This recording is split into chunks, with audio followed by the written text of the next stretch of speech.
Sang penyelamat naskah proklamasi asli tulisan tangan Insinyur Soekarno.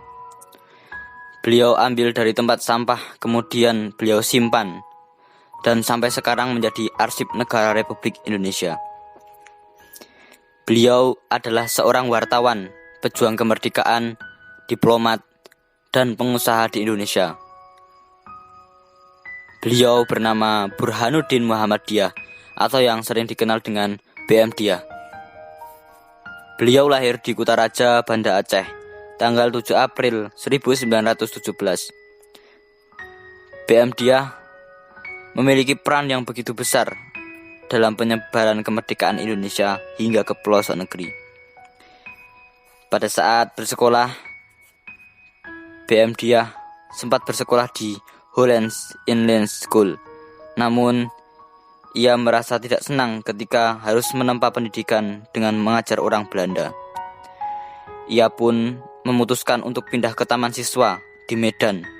Hingga 17 tahun, BM Dyah pun pergi ke Jakarta untuk belajar di Kesatian Institute. Di sekolah tersebut ia belajar jurnalistik dan menjadi wartawan yang handal. Meski saat itu ia tidak memiliki biaya, namun tekadnya untuk belajar membuat gurunya, Dr. Douwes Dekker, merasa iba dan akhirnya mengizinkannya tetap belajar, sekaligus menjadi seorang sekretaris di sekolah. Pada saat bekerja, dia pernah bekerja sebagai penyiar siaran berbahasa Inggris di Radio Hosokyoku. Selain itu, di saat yang bersamaan, ia juga bekerja di Asia Raya. Namun, hal itu diketahui pihak Jepang.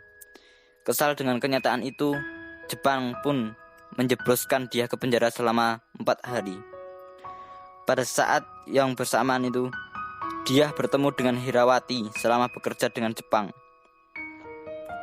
seorang penyair lulusan jurnalistik dan sosiologi di Amerika Serikat yang kemudian menjadi pendamping hidupnya. Pada tanggal 18 Agustus 1942, mereka pun akhirnya menikah. Resepsi pernikahan tersebut juga dihadiri oleh Presiden Soekarno.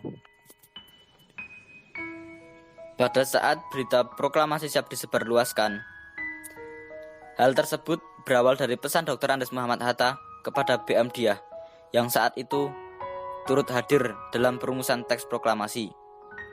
Pada tanggal 16 Agustus 1945, teks proklamasi telah selesai dirumuskan.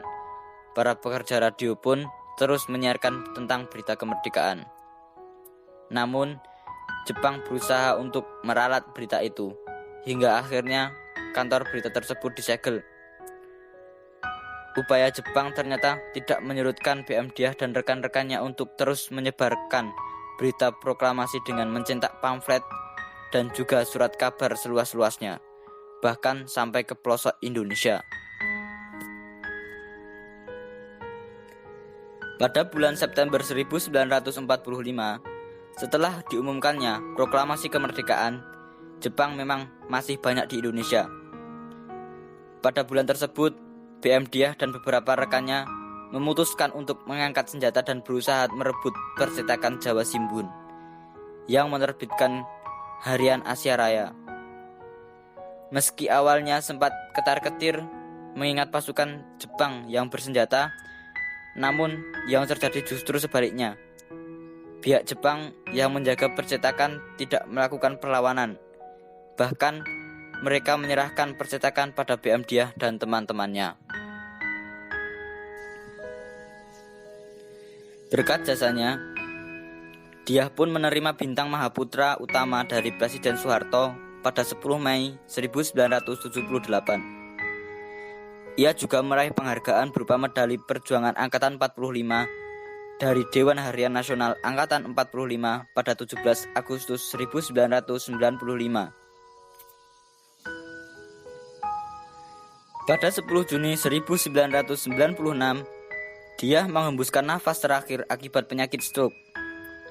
Menurut penuturan istrinya, hingga saat terakhir, Dyah masih terus bekerja. Herawati mengatakan jika suaminya adalah wartawan nasionalis sejati yang mementingkan negara. Meski tak banyak mengangkat senjata dan berada di jalur depan pertempuran melawan penjajah, namun Jasa-jasanya yang diberikan BM Diah pada negara tak main-main. Tanpa adanya perjuangan BM Diah dan rekan-rekannya, berita kemerdekaan mungkin tak akan diketahui masyarakat tempo dulu. Semoga semangat BM Diah dalam mencintai negara dan berkarya menjadi warisan generasi muda masa kini. Sekian biografi singkat BM Diah. Terima kasih sudah menonton. Jangan lupa like, subscribe, and share.